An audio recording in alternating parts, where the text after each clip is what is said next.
Hey,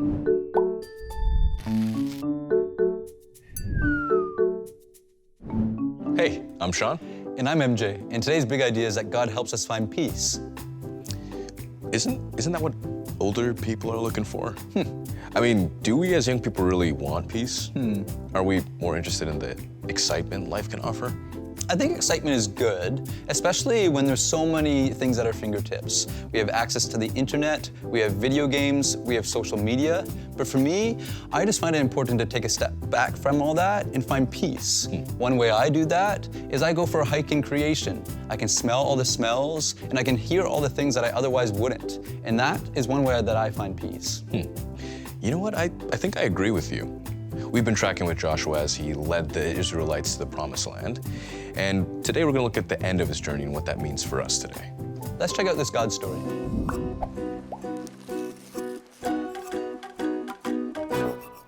Okay, what's that word again? Deuteronomy. Deuteronomy. Deuteronomy. Deuteronomy. Hi friends, my name's Paige. So one time I was in Toronto and it was super busy. There was lots of noises and people, and all I wanted to do was have some peace and quiet. So finally I took the train home, got to my bedroom, and the quiet was wonderful. All around us every day there are people who fight with their words and with their actions, and sometimes we fight with ourselves on the inside. Each of us need to find peace in their heart and mind and life. And today's big idea is just that. God helps us find peace. Today we're coming to the end of the book of Joshua as we wrap up our series. But just so you don't feel left out, this is where we are in God's story. God told Joshua to get the people ready to cross the Jordan River and be ready to go into the Promised Land. So, one morning, Joshua and all of the Israelites started on their way. They were led by the priests carrying the Ark of the Covenant. Joshua sent a message to the man carrying the Ark. When you reach the edge of the Jordan River, go into the water and stand there. When the priests carrying the Ark got to the edge of the Jordan River and their feet touched it, the water that had been flowing down the river stopped. It piled up. The people were then able to walk across the Jordan River toward Jericho. When all of Israel had passed through, the Lord told Joshua to have the priests come out of the river. As soon as they stepped out on dry ground, the water of the Jordan River began to flow again. The kings in the surrounding lands heard how God had stopped the waters, and they were terrified of the Israelites because of it. The Lord told Joshua that he was giving Jericho to him, but in an unlikely sort of way. God told Joshua to have his army march around Jericho once a day for 6 days. The priests were to carry the Ark of the Covenant, and other priests were to have trumpets made of ram's horns. Then, on the 7th day, they were to march around the city 7 times. The priests were to blow their trumpets while they marched, and then the priests would blow a long blast on the trumpets, and the whole army was to shout. When they did this, God told them the wall of the city will fall down, and everyone will go right in. So Joshua told the people what to do. They followed all the instructions, and sure enough, the walls came down. When they went into the city, they made sure to keep the promise to Rahab, and they went in and got her and her family and took them out of the city. God used kind of a strange way to take the city walls down, marching and shouting, but he did this to show that he is God and he is mighty. He is the one true God. After this, Joshua and the Israelites moved into the Promised Land. There were many different areas of land, and each of the tribes of Israel moved into different parts of the land. I'll be honest, there is a lot of fighting and warring in the book of Joshua. It gets to be pretty violent at times. But near the very end of Joshua's life, we learn that the Lord gave the Israelites peace from their enemies. God really does help us find peace. As they have peace, Joshua calls for all of the elders, leaders, judges, and officials of Israel and tells them to remember to obey everything written in the law of Moses, follow all the commands, and remain true to the Lord. Joshua then calls for all people, and he reminds them of all that God has done for them. Then he says, let's read. So have respect for the Lord. Serve him. Be completely faithful to him. Throw away the gods your people worshipped east of the Euphrates River and in Egypt. Serve the Lord. But suppose you don't want to serve him. Then choose for yourselves right now whom you will serve. You can choose the gods your people served east of the Euphrates River, or you can serve the gods of the Amorites. After all, you are living in their land. But as for me and my family, we will serve the Lord. I like that. "As for me and my family, we will serve the Lord." Me too. Then Joshua told the people to give themselves completely to the Lord, the God of Israel. And the people said, "We will serve the Lord our God. We will obey him." Then Joshua sent all the people away, and he died. He lived to be very old. The people of Israel continued to serve the Lord as long as their elders lived, because they had seen for themselves everything the Lord had done. Joshua had been through a lot in his lifetime. He had been with Moses through the wilderness. He saw Israel go through good times and rough times. Joshua had to fight many battles. But he also saw God do amazing works for him in Israel. While Joshua lived, he was often in conflict and without peace. But in the end of his life, God had helped him find peace as he brought Israel to a time and place of peace. And as Joshua's life ended, he would have eternal peace with God. God helps us find peace, and we don't have to die to experience it. We can have the peace of Christ in us as followers of Jesus. When we're in difficult times, times that feel tough, or when we're in conflict, we can believe and know that God will help us find peace. My name's Paige. I had a blast, and I'll talk to you guys soon. Quickly turn to the person next to you. And answer the following questions before the time runs out. Question time! After a pretty rough time, God helps the Israelites find peace. When they were at peace, what did Joshua do? He called everyone together to remind them of all the commands of the one true God. He ate a huge meal, or he slept a lot. Joshua tells his elders, leaders, judges, and officials, "As for me and my family, we will remain at peace, serve the Lord, or not go anywhere else."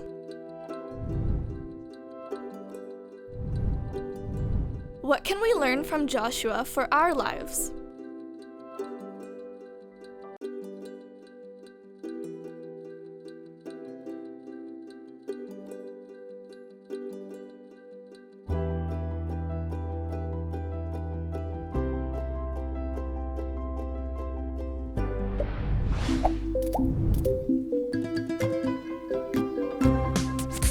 Game time!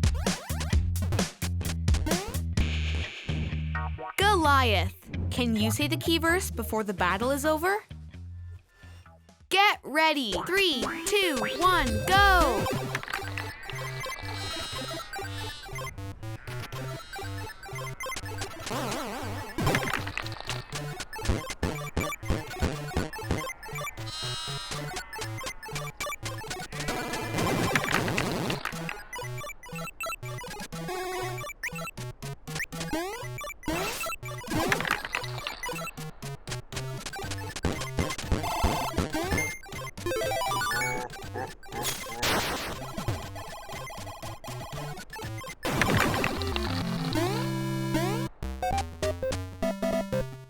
Say it with me. Here is what I am commanding you to do.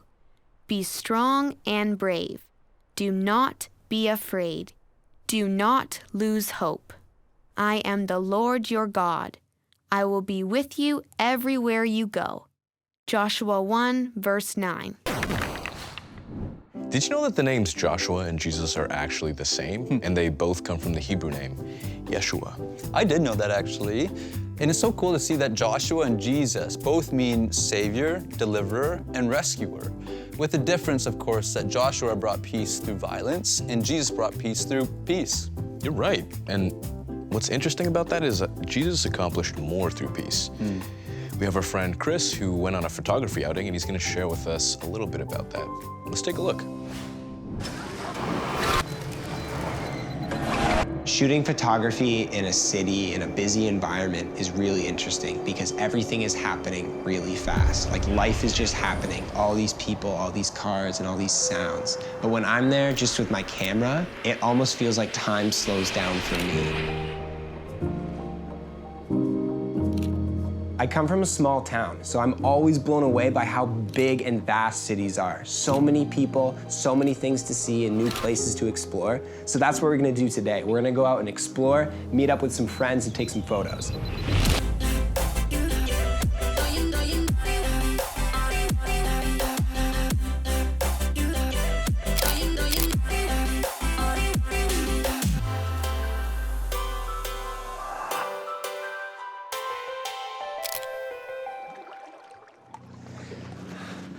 All right, guys, here with my friend Jake. Me and Jake kind of go way back. We've done loads of traveling together, shooting photos. How are you? I'm good, man. What's going on? It's pretty good. We're just about to get on the ferry to get out to the Toronto Islands to see the city from a totally different angle. But Jake, I know I've asked you this lots before. We've talked about film loads, but why are we shooting on old film cameras and not new cameras?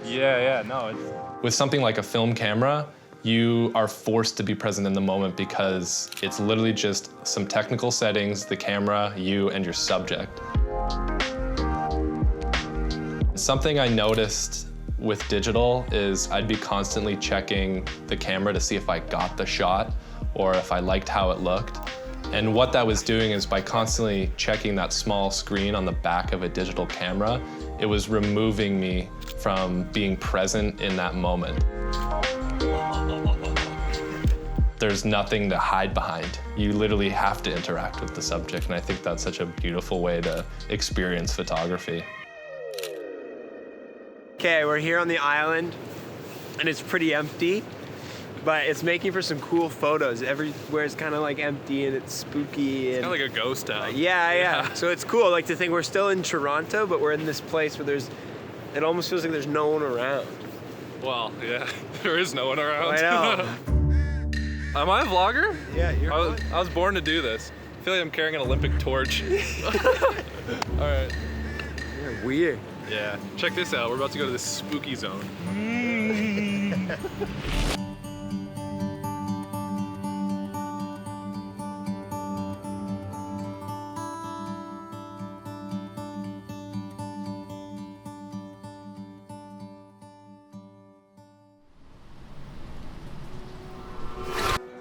I think it's cool to go out shooting photos because when I'm standing in a busy street and there's all these people moving, you can freeze moments and you can look back on them. And it makes me more aware of my surroundings. It makes me more aware of the day that I'm in.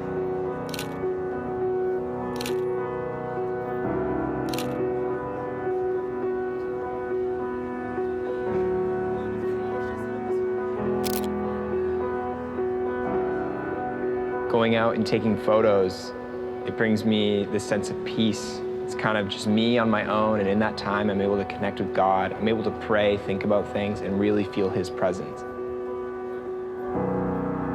And I'm able to just use my camera to freeze these moments. And it makes me just feel more present in that moment.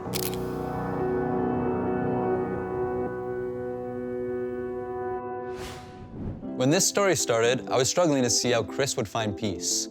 But as it unfolded, I can totally see how when he looks at life through the lens of his camera, he finds peace. Yeah, what a neat way to connect with God. We all have different talents and gifts and experiences in life, and when we discover that and share that with God, it helps us to experience His peace and fully enjoy life with God. So true. Let's break off into our small groups to discuss what this looks like in our own story.